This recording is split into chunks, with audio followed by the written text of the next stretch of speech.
Bismillahirrahmanirrahim. Alhamdulillah nahmaduhu wa nasta'inuhu wa nastahdihi wa nastarshiduh. Na'udzu billahi min shururi anfusina wa min sayyiati a'malina. Man yahdihillahu fala mudilla lahu wa man yudlil fala hadiya lahu. Asyhadu an la ilaha illallah wahdahu la syarika lahu. Anna sayyidana Muhammadan abduhu wa rasuluh. Allahumma salli wa sallim wa barik ala sayyidina Muhammadin wa ali sayyidina Muhammad. Kama sallaita wa sallamta wa barakta ala sayyidina Ibrahim wa ala ali sayyidina Ibrahim. Wa barik ala sayyidina Muhammadin wa ali sayyidina Muhammad. Kama barakta ala sayyidina Ibrahim wa ala ali sayyidina Ibrahim fil alamin innaka Hamidum Majid. Amma ba'd.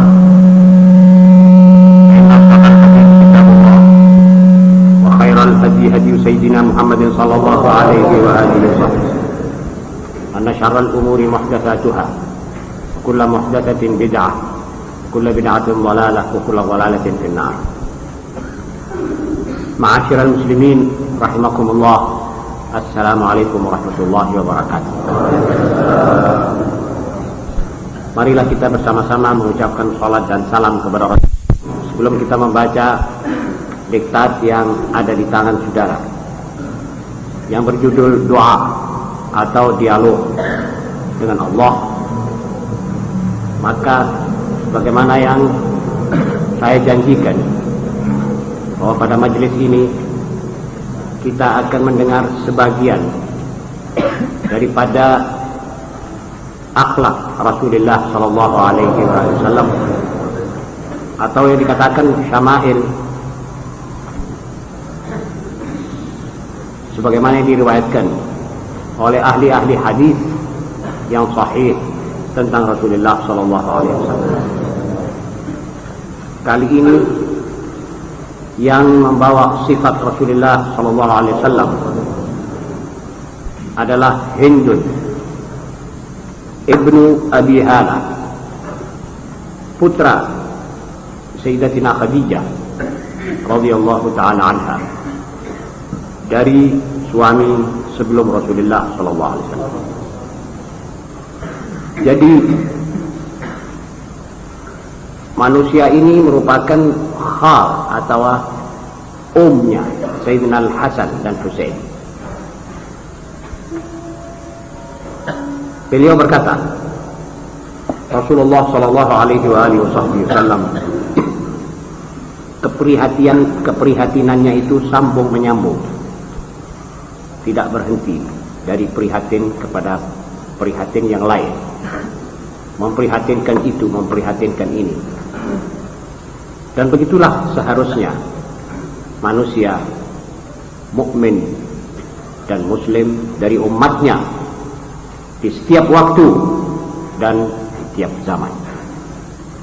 Kita harus juga menjadi manusia prihatin.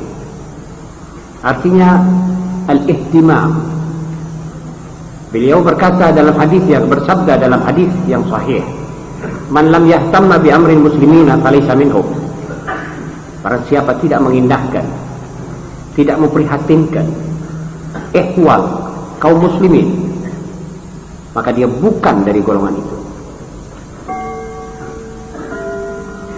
Jadi hanya manusia yang serius, yang manusia yang bertanggung jawab, yang tahu malu dan budinya halus adalah manusia yang suka memprihatinkan ihwal kaum muslimin, yang mana ia juga terlibat dan harus juga merupakan manusia yang merupakan satu anggota daripada itu. Tawil as-sakt, lebih banyak diam dari berbicara kecuali untuk yang bermanfaat, yaitu amar ma'ruf nahi mungkar, mengajar tentang syariat, menjawab pertanyaan dan sebagainya dan sebagainya. Selain itu beliau diam. La yatakallamu fi ghairi hajah, tidak berbicara kalau tidak perlu. Setiap manusia biasanya suka bicara perlu dan tidak perlu, ada penting tidak penting dia bicara saja. Ini manusia banyak salahnya. Jadi beliau sallallahu alaihi wa alihi wa sahbihi la yatakallamu bi ghairi hajah. Kalamuhu fasl. Ucapannya itu tegas. Tidak lebih-lebih dan tidak terlalu cekak sehingga tidak dipaham orang. Tegas, singkat tetapi jelas. Yu'adzibun ni'mata wa in taqqat. Membesar-besarkan nikmat Allah walaupun nikmat itu kecil menurut istilah manusia atau menurut pandangan manusia. Tapi beliau sallallahu alaihi wasallam selalu membesarkan nikmat, merasa puas dengan nikmat-nikmat Allah. La yadhummu minha syai'an. Tidak pernah modo, tidak pernah nyacat, tidak pernah membawa kata yang kurang baik terhadap satu nikmat. Terhadap makanan beliau tidak pernah memuji makanan, ini enak. Tapi juga kalau tidak enak dia tidak makan, tidak juga mengatakan ini tidak enak. Jadi kalau dia melihat makanan enak dia diam, ya alhamdulillah. Kalau tidak enak dia juga diam, tapi tidak dimakan. Jadi supaya tidak didengar oleh umatnya dan sahabatnya, oh beliau ini orang yang termasuk golongan totoroso, kepingin yang enak saja. La yadhum wa la yamta wa la tu'dhibu dunya wa la ma kana laha. Masalah dunia tidak pernah memarahkan beliau. Barang ada, tidak ada, kurang, lebih, tidak pernah menyebabkan beliau marah. Tetapi apabila kebenaran dilanggar orang, idza ta'adda an-nasu al-haq lam yaqum ahadun li ghadabi. Tidak ada orang berani menghadap beliau waktu marah. Jadi kalau haqqullah, masalah agama, masalah syariat, masalah akhlak, kalau dilanggar, maka tidak ada berani orang maju bicara dengan Rasulullah tentang masalah ini. Marah. Marahnya orang yang cukup wibawa, sehingga marah menjadi satu masalah yang diperhatikan orang. La yaghabu li nafsihi wa la yantasiru laha. Tidak pernah marah untuk persoalan-persoalan pribadi. Kenapa saya tidak dihormati orang? Kenapa saya tidak disalami orang? Itu tidak pernah Rasulullah. Malah sebaliknya. Beliau membiasakan sahabatnya untuk tidak berdiri kalau beliau masuk. Walaupun sahabat itu merasa seperti gelisah, tapi beliau mencegah. Dan beliau tidak berani bangun karena takut beliau marah. Karena ini perintah, jangan bangun kalau aku masuk. Itu artinya beliau tidak melihat persoalan-persoalan pribadi, tapi persoalan umat dan persoalan Allah. Haqqullah, kebenaran, apa yang telah diturunkan oleh wahyu, beliau berkewajiban menjalankannya. Idza asyara bi kafihi kulliha. Kalau menunjuk, dia tunjuk dengan lima jari. Tidak menunjuk begini, tapi menunjuk begini. Tapi kalau beliau merasa heran tentang sesuatu, beliau membaliknya begini. Kenapa? Limadha ta'ala? Tapi kalau menunjuk, tangan 5 semua ditunjukkan. Wa idza fariha ghadda tarfa. Kalau beliau merasa girang, matanya dipejamkan. Artinya dia ingat pada Allah. Idza fariha ghadda tarfa.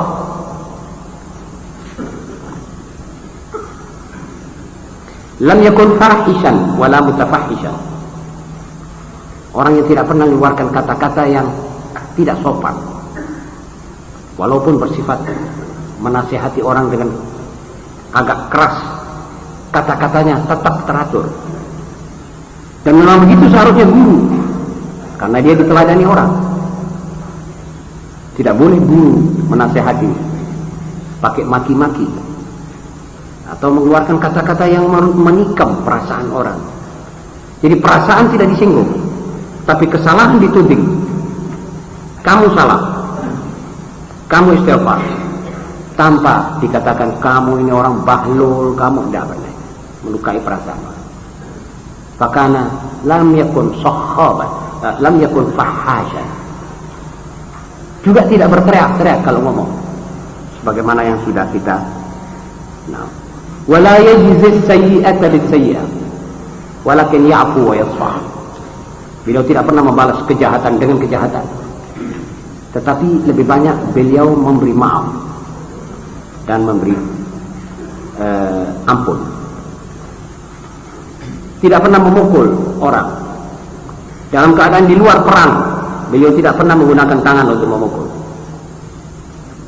Anas bin Malik berkata, saya pernah melayani Rasulullah SAW 10 tahun. Jangankan dipukul, dimarahi saja belum pernah. Jadi saya tahu saya ini salah, saya khawatir nanti dimarahi, malah beliau diam, tidak marah. Masalahnya bukan masalah pribadi. Kesalahan orang melayani majikannya atau gurunya, itu masalah guru bisa memberi maaf. Begitu Rasulullah SAW. Kana yakhzinu lisanahu illa fima la ya'ni, wa yu'allifuhum wa la yunaffiruhum, wa yukrimu kulla karimi qaum. Dia menyimpan lidahnya kecuali dalam masalah-masalah tertentu, menyampaikan wahyu, amar ma'ruf nahi mungkar, menjawab pertanyaan, menerangkan hukum dan sebagainya. Selain itu beliau tidak gunakan lidah, kecuali di rumah tangga dengan anak dan istrinya. Tiap orang dihormati, seakan-akan orang itu mengatakan, wah tidak pernah Rasulullah menghormati orang lebih dari saya. Sahabat orang ketemu dihormati secukupnya sehingga dia merasa lega. Aduh, tadi saya dihormati oleh Rasulullah SAW. Sebagaimana saya belum pernah lihat orang dihormati seperti saya. Apalagi kalau itu orang memang terhormat betul, seperti kepala-kepala suku atau apa. Beliau memberikan kewajiban untuk memberi ihtiram secukupnya, membenarkan apa yang benar dan menyalahkan apa yang salah, tanpa memandang bulu dan tanpa memerhatikan suasana. Inilah sebenarnya saudara-saudara yang perlu kita tiru daripada penghulu kita Nabi Muhammad SAW. Saya sendiri pernah menghadiri zaman para ulama dan kiai yang mengatakan ini salah, biarpun masalahnya kecil, walaupun masalahnya di depan orang, sebab dia tidak ada kesempatan lain. Melihat orang atau teman atau tamunya minum dengan tangan kiri, dia bilang, saudara tolong jangan minum tangan kiri, minum tangan tengah. Ini saya pernah dengar sendiri para guru-guru yang betul-betul ikhlas meniru Rasulullah SAW. Jadi dalam soal kebenaran tidak tenggang perasaan orang, dikasih tahu, dan ini karena mahabbah, karena cinta.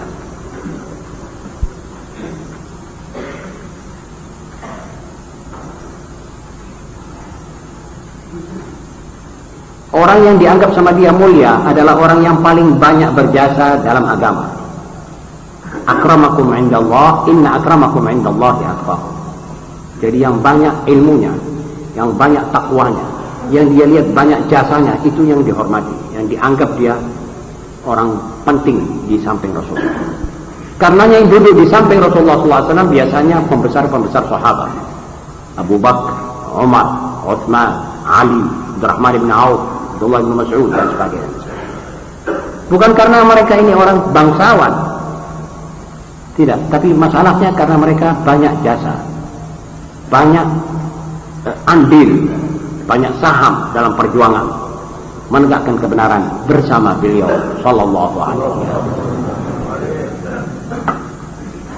Tidak pernah menolak orang minta, Sampai para sahabat satu sama lain mengatakan, tolong jangan diminta ya Rasulullah, kasihan. Begitu orang minta, begitu dia beri. Walaupun meminta pakaian yang dia pakai, dibuka, dikasih. Paling hebat satu kejadian bahwa itu Abdullah ibn Ubay.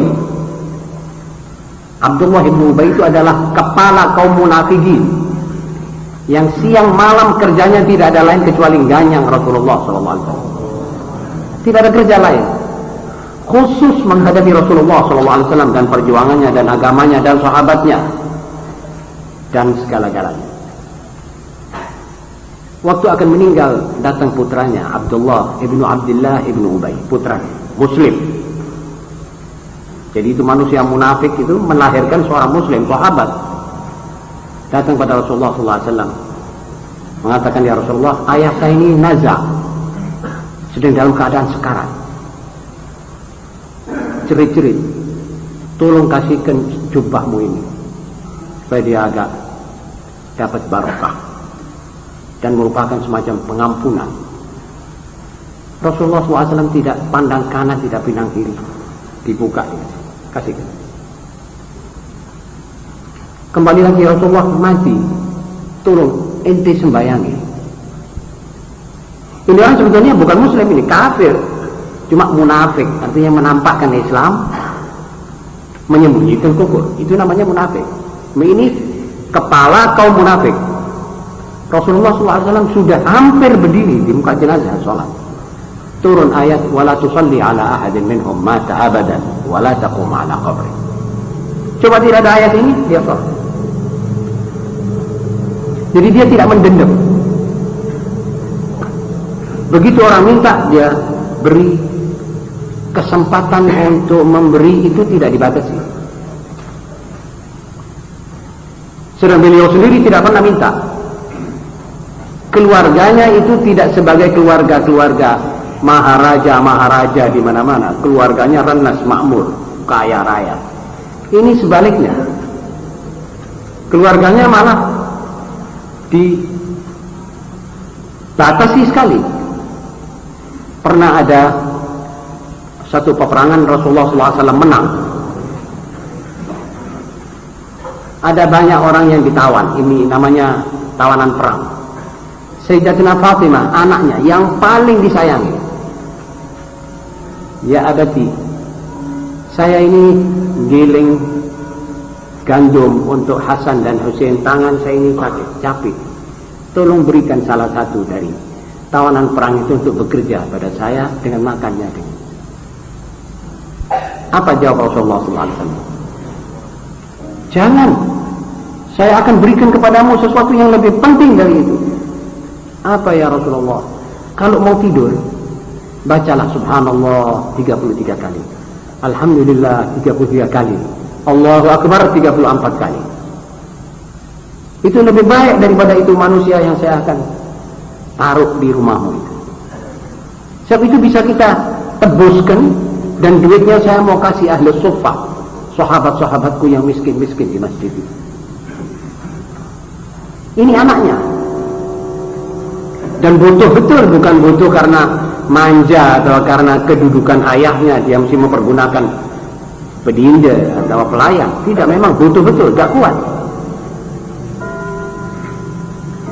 Dan banyak hal-hal yang mengenai ini keluarganya didulukan. Kalau mengenai kesusahan, keluarganya di depan. Tapi kalau keenaan, keluarganya di belakang. Ini namanya pemimpin, dan harus kita tiru. Waktu peperangan Badar, kaum kafir mengajukan 3 tokoh pendekarnya orang kafir, Utbah, wa Syaibah, wal Walid. Rasulullah SAW tidak menyuruh, Abu Bakar bangun kamu lawan, Umar bangun, tidak. Keluarganya, Ali di sana sendiri, dan calon mantu Ali bangun lawan, Hamzah pamannya sendiri. Jadi kakak daripada ayahnya Abdullah, Hamzah bin Abdul Muttalib, dan anaknya Al-Harith ibnu Abdul Muttalib, pamannya, putra dari pamannya. 3 ini semuanya keluarganya. Yang paling dekatnya manusia dengan dia. Tidak menyuruh orang lain, keluarganya dulu. Jadi kalau kena apa-apa, biar keluargaku yang kena, bukan orang lain. Begitu emannya sama umatnya. Allahumma shalli wa sallim alaihi. Tur akhirnya Hamzah menang, Ali menang, Al-Walid kena bacok dan akhirnya digotok. Tidak lama mati. Tapi yang membunuh ini Al-Walid kena juga. Jadi 3 sana mati semua. Sini 2 hidup, 1 mati. Jadi 3 lawan 1. Padahal Rasulullah SAW kalau mengatakan kepada Sayyidina Abu Bakar, ya Abu Bakar, kamu bangun lawan. Omar bangun. Apakah mereka akan menolak? Sama sekali tidak. So, perintah Rasulullah SAW adalah perintah Allah, wajib.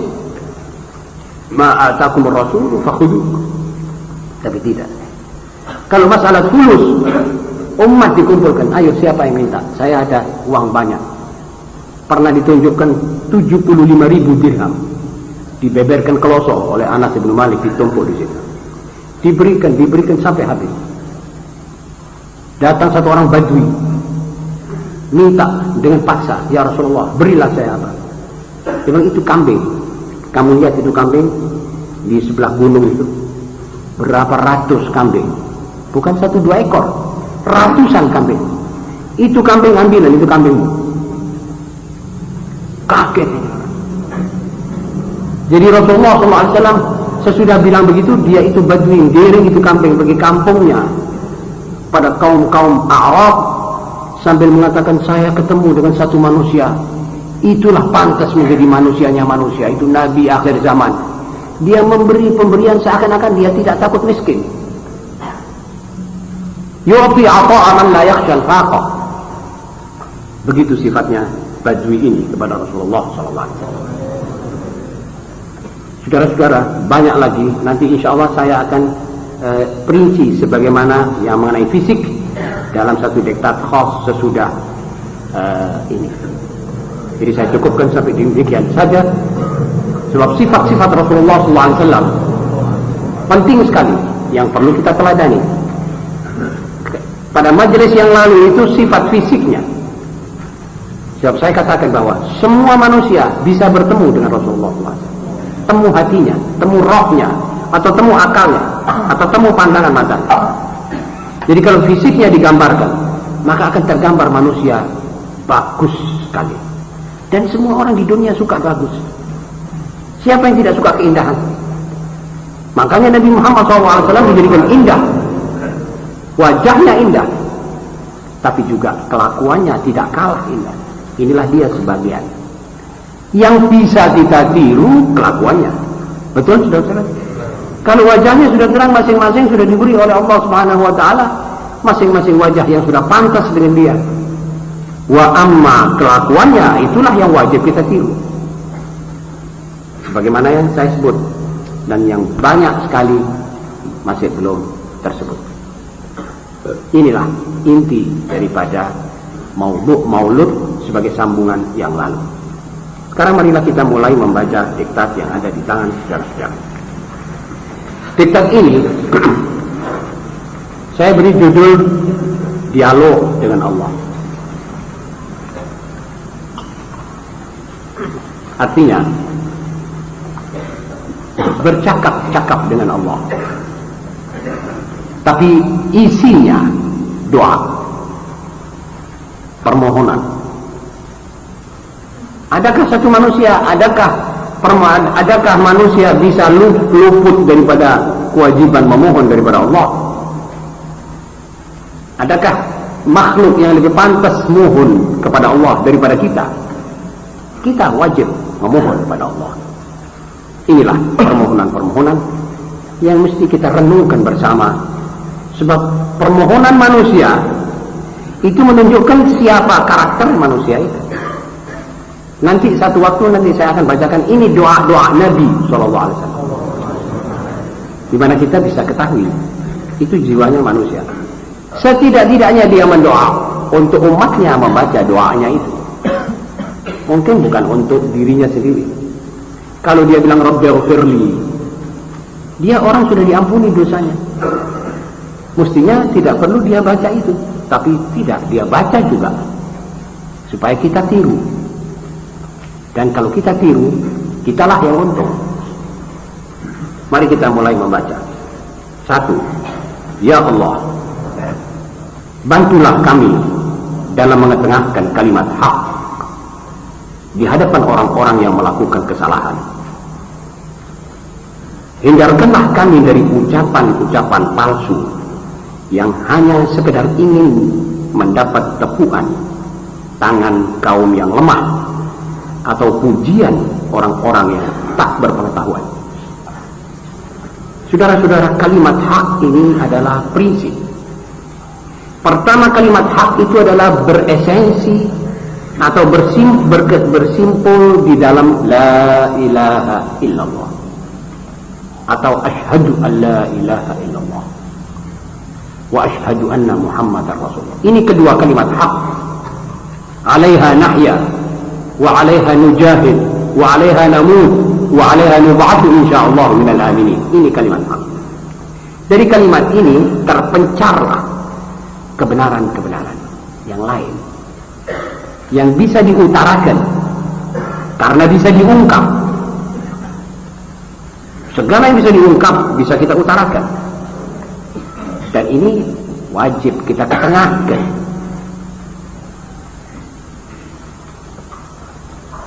Jadi di hadapan kita banyak orang yang melakukan kesalahan, tapi siapakah gerangan yang berani mengucapkan kalimat hak bahwa saudara-saudara salah?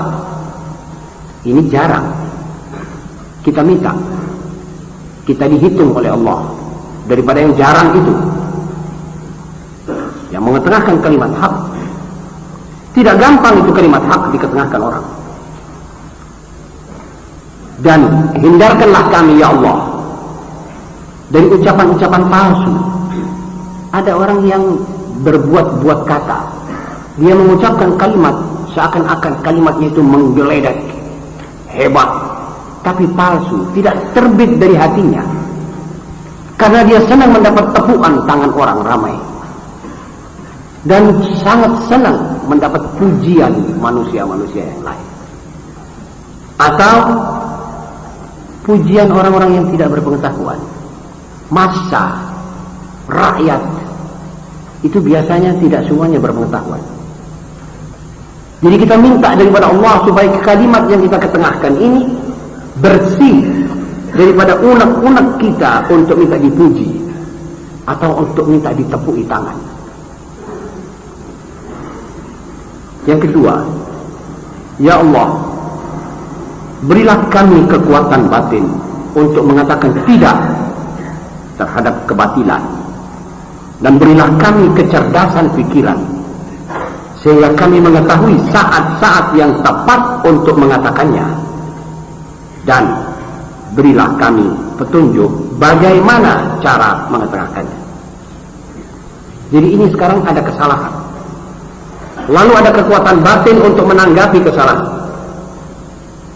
Sesudah itu ada pula nomor 2-nya, timing.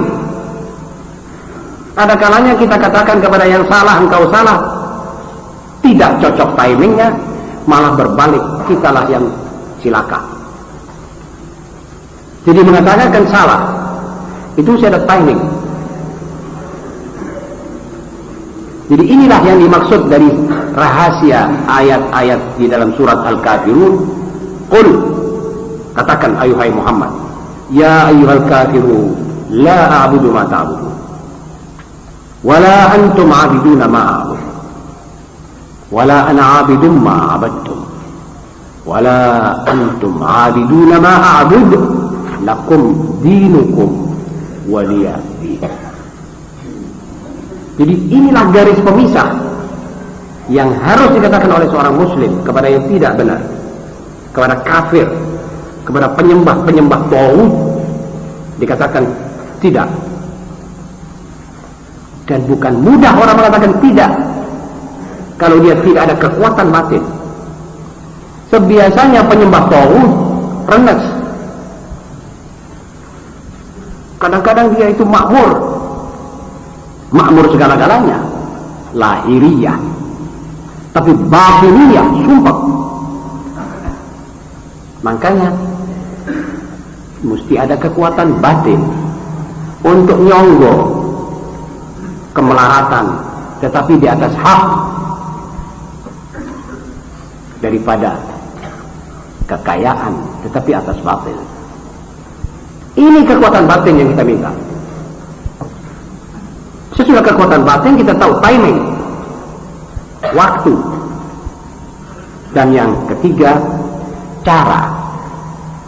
Tahu waktu pun kalau tidak tahu caranya juga tidak benar, tidak menguntungkan. Ma'asyiral muslimin, yang ketiga, ya Allah, sekiranya akan Engkau limpahkan harta kekayaan kepada kami, janganlah Engkau cabut kebahagiaan kami sebagai gantinya.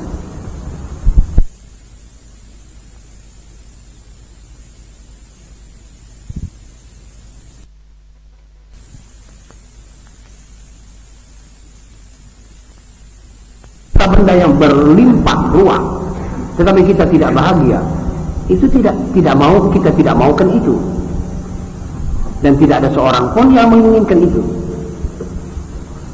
Sebaliknya, kalau ada kecukupan, tidak kaya tapi cukup, namun ia bahagia, inilah sebenarnya yang kita minta. Betul saudara-saudara? Siapa di antara kita yang mau jadi kaya raya tetapi dia tidak bahagia? Tentu tidak ada. Bukan pilihan. Bila Engkau karuniakan kepada kami kekuatan, janganlah kiranya Engkau ambil akal dan kemanusiaan kami sebagai gantinya. Jadi kaya harus ada bahagia, baru cocok. Wa illa, atau jika tidak, cukup saja. Kemudian kekuatan harus imbangannya kemanusiaan dan akal. Ada orang kuat, akalnya tidak dipakai, kekuatannya yang dipakai, lalu kemanusiaannya kabur, dan dia menjadi makhluk yang kuat tanpa kemanusiaannya manusianya. Ini berbahaya. Kalau banyak orang yang seperti itu, maka satu masyarakat akan hidup di tengah-tengah rimba raya, yakni marga satwa. Jadi kita ini dianggapnya seperti binatang-binatang buas di tengah rimba raya. Jadi rimbaisme, siapa yang kuat dia yang jaya. Na'udzubillahi min dzalik. Jadi karenanya kita harus minta, ya Allah, kalau Engkau tambah kekuatan saya, jangan Engkau cabut kemanusiaan saya. Sebab kekuatan itu memerlukan kemanusiaan, baru cocok, baru indah dan bagus, baru layak dilihat, layak dirasakan. Dan sekiranya Engkau takdirkan kejayaan bagi kami, janganlah Engkau cabut daripada kami sifat rendah hati, tawadhu. Kalau Engkau takdirkan kami, ya Allah, menjadi suatu umat yang jaya, jangan Engkau cabut sifat tawadhu.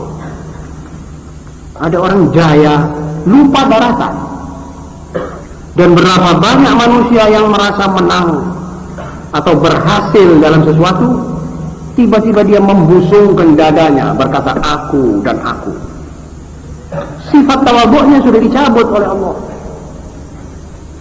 Rasulullah SAW di waktu mencapai topnya kejayaan dengan membuka kota Mekah sebagai pusat kebudayaan kufur dan syirik, beliau SAW masuk ke dalam kota itu dengan tunduk sebagai pemenang, pembuka kota, sambil berkata la ilaha illallah wahdah sadaqa abdah sadaqa wa'dah wa nasara abdah wa a'azza jundah wa hazama al-ahzab wahdah. Tiada Tuhan melainkan Allah yang esa, memang tepat, memang menepati janjinya, memenangkan hambanya. Jadi bukan saya yang menang maksudnya Rasulullah ini, Yang memenangkan saya ini adalah Allah. Engkau ya Allah yang memenangkan hambamu. Ini namanya tawadhu. Kalau lain-lain orang biasanya menyebut dirinya, saya yang menaklukkan kota Mekah, saya punya tentara yang masuk, saya punya jasa merobohkan itu dan merobohkan ini. Itu sebetulnya sudah dicabut oleh Allah sifat tawadhu.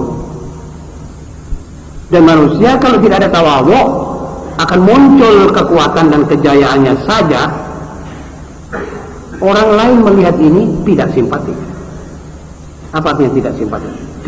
Tidak tertarik oleh itu.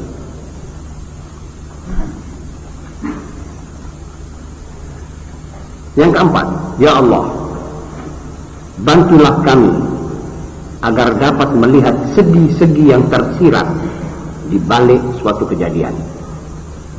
Kadang-kadang kita ini kelihatan satu kejadian, sudah putus asa, sudah sumpah. Kita tidak bisa membaca segi-segi yang tersirat di balik kebenaran dan kenyataan kejadian ini. Perlu kita mohon daripada Allah supaya kita bisa melihat yang latar belakang daripada suatu kejadian, supaya kita tahu ada kejadian yang terasa oleh kita tidak enak, tetapi ada hikmahnya kejadian itu. Siapa yang tahu? Kecuali orang yang diberi oleh Allah pengetahuan tentang hal itu. Jadi kejadian ada yang tersirat, ada yang tersurat. Kejadiannya demikian, hikmahnya ini. Seorang misalnya guru menjadi kaya raya, akhirnya dia tidak mau mengajar. Sebab dia mengajar dapat sedikit, akhirnya tidak lama lagi kekayaannya itu mengurang dan perdagangannya surut. Akhirnya kembali lagi kepada mengajar. Dia merasa sumpah kembali kepada mengajar, padahal Allah mengatakan engkau jadi kiai ini fadilahnya lebih besar daripada kalau engkau jadi kaya raya. Nah, aku jadikan engkau sekarang kembali mengajar fikih, mengajar tafsir, mengajar usul, mengajar faraid, lebih baik. Tapi itu orang tetap tidak senang.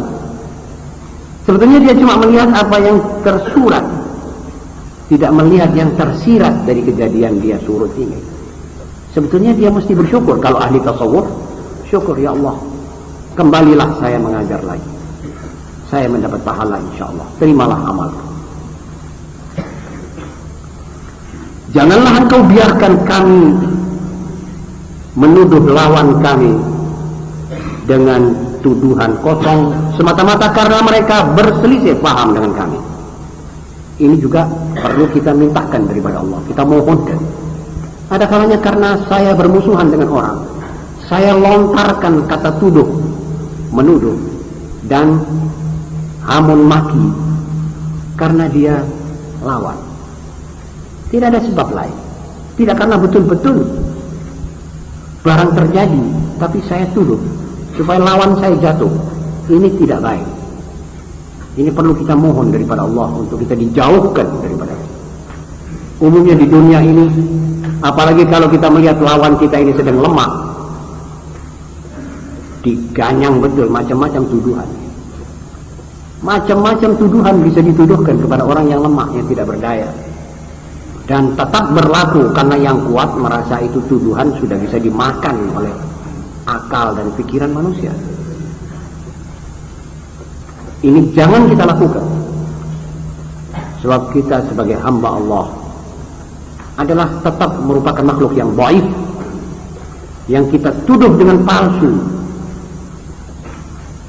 hanya karena dia lawan. Tidak lama mungkin dia dikuatkan oleh Allah, dan apa yang kita tuduhkan malah mengena diri kita sendiri. Didiklah kami bagaimana mencintai sesama umat sebagaimana mencintai diri sendiri. Ini memerlukan taufik daripada Allah, taufik untuk kita bisa mencintai sesama umat manusia sebagaimana kita mencintai diri kita sendiri. Tidak semua orang bisa merasakan ini. dan mendapatkan nikmat karunia seperti ini. Didiklah kami bagaimana cara kami dapat memperhitungkan kesalahan diri kami sebelum memperhitungkan kesalahan orang lain. Ya Allah, didiklah saya supaya saya ini bisa memperhitungkan kesalahan diri saya sebelum saya mengijir-ngijir kesalahan orang lain. Didiklah saya supaya jari telunjuk ini tidak menunjuk ke depan terus, tapi sekali-kali harus menunjuk ke belakang, ke yang bersangkutan. Barangkali saya yang salah, bukan orang itu. Barangkali kepemimpinan saya yang salah, bukan yang saya pimpin yang salah. Itu harus. Dan ini juga memerlukan taufik. Tidak semua orang. Umumnya kalau dikritik manusia ini marah, tapi tidak pernah menanya, tidak pernah menoleh ke belakang melihat sejarah apa gerangan yang telah dilakukan. Barangkali kalau kita teliti melihat belakang, melihat diri sendiri, atau dengan istilah kita mawas diri, maka sebenarnya kitalah yang tahu diri mengatakan ya betul, saya sebenarnya. Ya Allah, jangan kau biarkan hambamu ini dihinggapi penyakit congkak apabila memperoleh kejayaan. Umumnya seperti mana saya katakan tadi, orang yang jaya, orang yang menang, orang yang kuat ini lalu sebentar saja sudah dihinggapi oleh penyakit congkak, takabur.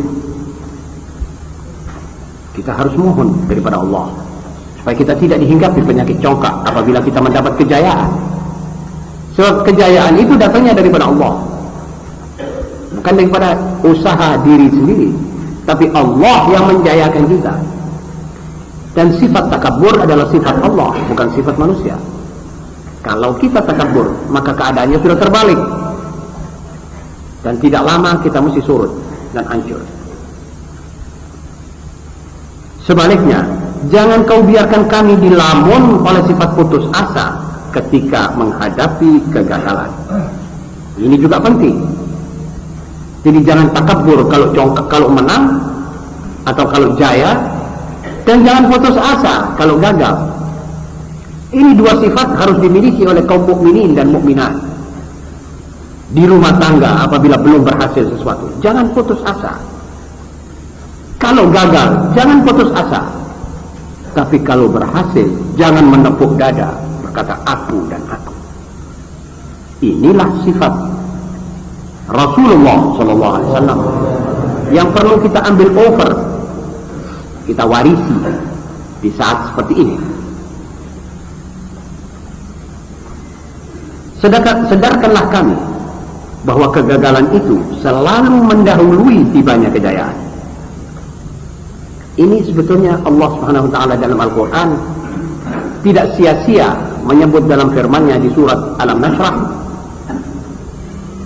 inna ma'al usri yusra, inna ma'al usri yusran, inna ma'al usri yusran. Dua kali. Setiap ada kesusahan pasti ada kelepasan. Setiap ada kesusahan pasti ada kelepasan. Jadi sudah jelas, tiap kesulitan yang kita hadapi, tiap kegagalan itu mendahului adanya kejayaan di belakang. Hati-hati, jangan digunting dengan putus asa. Kalau digunting putus asa, tinggal putus asanya saja yang saudara terima. Jayanya saudara luput, dan saudara sudah cut, saudara gunting gitu. Dari sebab itu kita minta daripada Allah, sadarkanlah kami ya Allah bahwa kegagalan itu selalu mendahului tibanya kejayaan. Kemudian lekatkanlah pada ingatan kami bahwa semua itu adalah daripadamu. Ini lebih penting dari segala yang di atas tadi. Jadi kegagalan daripada Allah, kejayaan daripadanya. Kita tidak putus asa kalau gagal, kita tidak congkak kalau berjaya. Namun lebih penting dari itu kita mohon, ingat teruskan, ingatkan, lekatkan ya Allah pada ingatan kita bahwa itu semua adalah daripadamu. Untuk apa? Apa maksudnya? Supaya kita nanti bisa mengatakan, dan kami akan pergunakan itu untuk keridhaanmu. Jadi kalau kita sudah tahu bahwa itu daripada Allah, maka kita akan pergunakan semuanya itu untuk Dia kembali, dan dapatlah pahala. Karena jalinan datang dari Allah, kita kembalikan kepadanya. Jadi inna lillahi wa inna ilaihi raji'un dalam arti kata yang lebih luas daripada istilah kalimat itu. Yang keenam, ya Allah, ringankanlah ke dalam jiwa kita, jiwa kami, bahwa toleransi terhadap sesama muslim adalah setinggi-tinggi tingkat kekuatan batin. Jadi ya Allah, sedarkanlah di dalam batin kita bahwa sikap toleransi itu artinya tasamo, itu adalah setinggi-tinggi tingkat kekuatan batin. Orang yang paling kuat batinnya adalah orang yang paling bisa membuat tasamo kepada seorang muslim yang berbuat salah kepadanya. Sedangkan mentolerir kebatilan yang nyata adalah serendah-rendah sifat munafik. Jadi kalau kita mentolerir suatu kesalahan terhadap seorang, terhadap diri kita, kesalahan seorang terhadap diri kita, maka membiarkan kejahatan berlaku, ini adalah serendah-rendah sifat munafik. Orang ini bisa jadi munafik kalau melihat temannya yang kaya berbuat maksiat, dibiarkan. Apa sebab? Sebab nanti kalau saya tegur, dia marah, hubungan saya dengan dia putus. Jadi arti kata yang terbalik, tersirat dari ini, biarlah saya putus dengan Allah, asal saya tidak putus dengan hubungan saya dengan teman itu.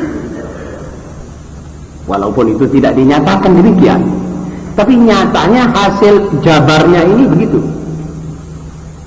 Ada kebatilan yang nyata, yang sudah cetol, welo-welo, dibiarkan. Karena dia takut kalau menegur, nanti ada hal-hal yang tidak bisa diharapkan akhir akibatnya terhadap dirinya. Ini serendah-rendah sifat kaum munafik. Sifat munafik itu ada 2 tingkat atau 3. Yang pertama, menyembunyikan kebenaran. Tapi yang paling rendah, membenarkan liwat lalu lalangnya kebatilan di hadapan matanya dan tidak ditegur. Seakan-akan merasa itulah sudah bagus.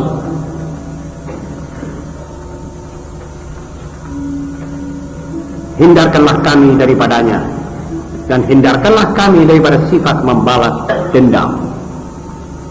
Jadi kita harus minta daripada Allah supaya kita dijauhkan dari sifat-sifat kaum munafik dan derajat munafik yang paling rendah. Tetapi juga kita minta daripada Allah supaya kita dihindarkan daripada sifat membalas dendam. Itu manusia yang kecil jiwanya adalah manusia yang membalas dendam. Sebab manusia yang besar seperti Rasulullah SAW, nanti saya akan sebut dalam sejarahnya, riwayat hidupnya, bahwa beliau tidak pernah membalas dendam. Tidak ada orang berbuat sesuatu yang lebih jahat daripada perbuatan Quraisy yang kafir terhadap Rasulullah. Tetapi ketika beliau menang, memasuki kota Mekah dan mengumpulkan tawanan-tawanan perang yang ada di Mekah itu semua, disuruhnya duduk, beliau berdiri memegang pintunya Ka'bah, sambil berdiri di tengah-tengah pintu Ka'bah, menanyakan, wahai para Quraisy, tahukah kamu apa yang akan ku berbuat terhadapmu? Mereka diam semua, masing-masing sudah gemetar. Hati masing-masing mengatakan, tidak lama lagi aku punya leher dipancung, karena aku punya kejahatan dan kesalahan-kesalahan terhadap manusia ini. Yang satu mengatakan, saya pernah maki-maki di muka umum, saya pernah tarik lehernya, saya pernah lempar dia dengan batu bakal pasti saya akan dibunuh. Masing-masing hatinya sudah mengatakan demikian. Mereka lupa bahwa manusia yang dia hadapi ini adalah Rasulullah SAW, yang dadanya kosong daripada balas dendam dan dendam husumat. Jawabnya yang sederhana mengatakan, "Inhabu fa antum tulaqa." Pergilah masing-masing ke rumah, saya maafkan kamu semua. Kaget. Begini kami punya kesalahan, engkau memaafkan ya Muhammad. Dalam hati masing-masing, ya Allah, tidak ada manusia seperti ini. Padahal ini manusia kalau mau membalas bisa, kekuatan di tangannya. Ini tentaranya 140.000 dari kerennya sahabat, yang kalau ada sekarang mereka itu di dunia akan menguasai seluruh dunia, baik dengan otaknya, baik dengan tangannya, baik imannya. Itu saat Rasulullah SAW mengatakan kepada Quraisy, kembalilah, aku maafkan kamu. Ya Allah, hilangkan daripada dada kita sifat membalas dendam, kalau kita jaya. Yang ketujuh, ya Allah, jika kami menindakkan kesalahan terhadap sesama manusia, berilah kami keberanian dan kekuatan jiwa untuk segera meminta maaf daripadanya. Ada orang sering berbuat salah, tapi Allah Subhanahu wa ta'ala tidak memaringi kepadanya kekuatan akhlak untuk bisa keluar dari mulutnya kalimat saya salah dan maafkan saya. Tidak bisa, tidak keweton. Ini orang biadab, sebab dia bisa berbuat salah tetapi tidak mau mengatakan saya salah. Akan kumpul dengan siapa dia? Manusia ini, manusia adalah biasa kalau ada orang salah, kalau dia minta maaf daripadanya, dia merasa sedikit lega, setidak-tidaknya sedikit lega. Ya sudah, saya maafkan. Di dunia dia tidak putus hubungannya dengan persahabatan, di akhirat dia luput daripada siksa. Tapi toh masih banyak manusia yang tidak mau keluar dari mulutnya sifat saya minta maaf. Maka karenanya kita harus mendoa, ya Allah, jika kami menindakkan kesalahan terhadap sesama manusia, berilah kami keberanian dan kekuatan jiwa untuk segera meminta maaf daripadanya. Dan sebaliknya, apabila kami disalahi orang, maka berilah kami kelapangan hati untuk memaafkannya. Sebaliknya, kalau saya, ya Allah, disalahi orang, berilah saya kekuatan hati, kelapangan dada untuk mengatakan kepadanya, saya maafkan.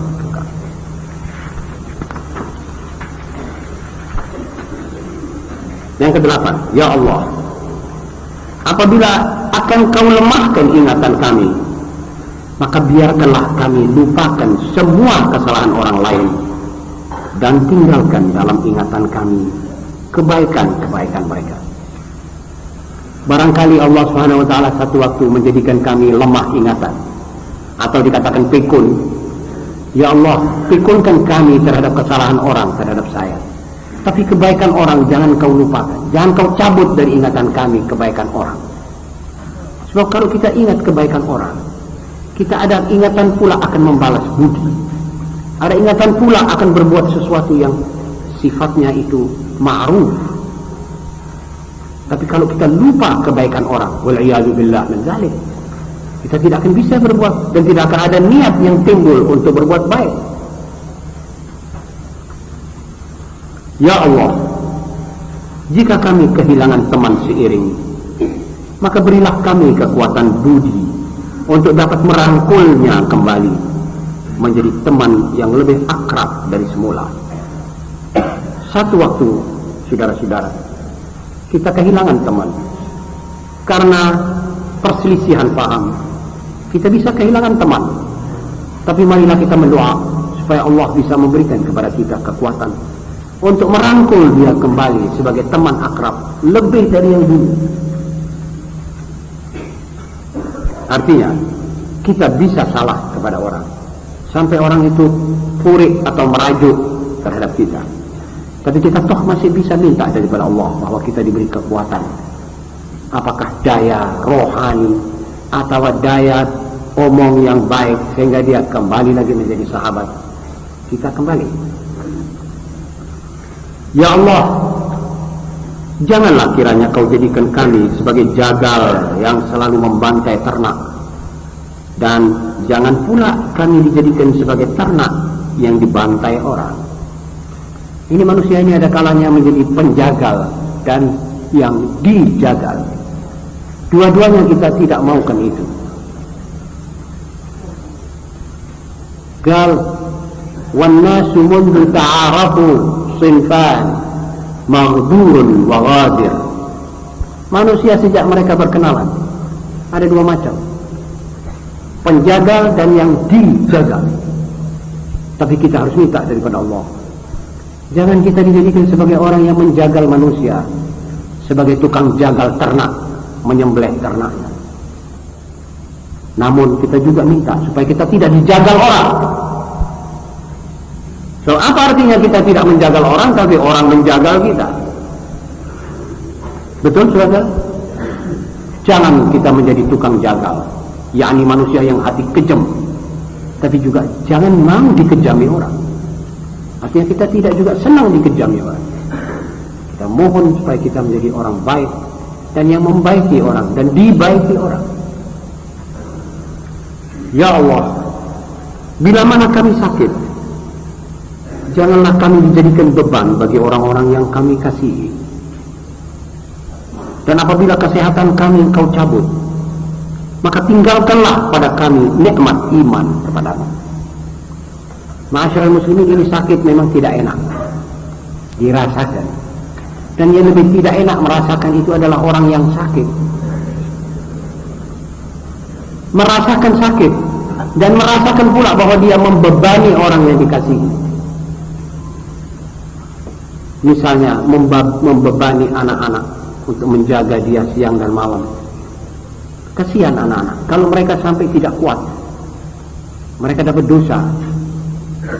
Membebani istri untuk menjaga, melek malam menjaga kita sakit. Kalau istri itu sudah tidak kuat, dia akan menanggung dosa. Jadi ya Allah, kalau kita diberi sakit, jangan sampai kita menjadi beban berat kepada orang-orang yang kita sayangi dan kita kasihi. yakni ringankanlah beban mereka melayani kami, mengobati kami, menjaga kami dan sebagainya. Sebab orang sakit itu kadang-kadang menjadi beban, bukan beban penjagaannya, tapi beban pembiayaannya. Orang sakit sudah tidak bisa bekerja. Seorang ayah, mudah-mudahan kita semua selamat dari penyakit ini. Seorang ayah kena penyakit kanker, anak-anaknya kerjanya tidak seberapa kuat, membiayai dokternya ayah, obat-obatnya yang harga ribuan, mereka tidak kuat, mau ditinggal ini ayah, tidak ditinggal anak kandung sendiri kekurangan makan. Ini namanya beban, saudara-saudara. Mari kita berdoa supaya kita tidak terkena orang seperti itu. Dan apabila engkau akan cabut kesehatan kami, maka tinggalkanlah pada kami nikmat iman. Sebab kesehatan itu nikmat, betul saudara-saudara? Tapi lebih nikmat daripada kesehatan itu adalah iman. Ya Allah, kalau sudah memang kalau memang sudah semestinya kesehatanku akan engkau cabut, maka tolong imanku jangan engkau cabut. Tinggalkan itu. Apa sebab? Sebab ada orang yang dicabut kesehatannya, dicabut pula imannya. Wal'iyadillah. Khasirat dunya wal akhirah, dzalika huwal khusranul mubin. Rugi dunia, rugi akhirat. Ya Allah, janganlah sampai kami mati mendadak dalam keadaan belum bisa bertaubat. Ini juga doa mustahab dan penting. Ada orang mati mendadak belum sempat bertaubat. Nabi SAW mempercontohkan sebuah doa yang bunyinya, Allahumma inni as'aluka min, apabila kau ambil kembali harta yang kau berikan kepada kami, tinggalkanlah kiranya cita kami. Jadi kalau harta benda diambil kembali oleh Allah, kita minta supaya cita-cita al-amal, cita-cita yang baik itu masih tetap. Sebab ada orang diambil hartanya dan cita-citanya diambil sekali, jadi dia tidak punya cita-cita, putus asa, dia bisa bunuh diri. Waliyahillah. Dan sekiranya kejayaan kau luputkan dari kami, berilah kami kekuatan dan keuletan untuk dapat mencapainya. Jaya itu bisa dikejar dengan keuletan dan bisa pula dikejar dengan apabila kami melupakan dikau, maka janganlah kiranya engkau melupakan kami. Ma'asyiral muslimin, memang ini sering kita lakukan, kita lupa kepada Allah. Tetapi lantas bagaimana? Ya setidak-tidaknya kita minta supaya engkau ya Allah jangan lupa pula kepada kami. Sebab manusia yang sudah dilupakan oleh Allah kepada dirinya, kepadanya, maka orang ini binasa. Orang yang lupa kepada Allah, biasanya Allah melupakan dia. Kalau Allah melupakan seseorang hamba yang lemah seperti kita, ma'asyiral muslimin, apa yang akan terjadi di atas kita? Hancurlah kita ini. Percepatlah kesadaran kami untuk mengingatmu kembali, ya Allah. Jadi maksud kita, kalau kita lupa, percepatlah kembali keingatan kita kepadamu. Dan penutupnya, ya Allah, sampaikanlah salawat dan salam kepada junjungan kami Nabi Muhammad SAW. Ma'asyiral muslimin, inilah isi diktat ketujuh. Dengan demikian, maka diktat ketujuh ini telah terbaca seluruhnya. Menyusul acara tanya jawab.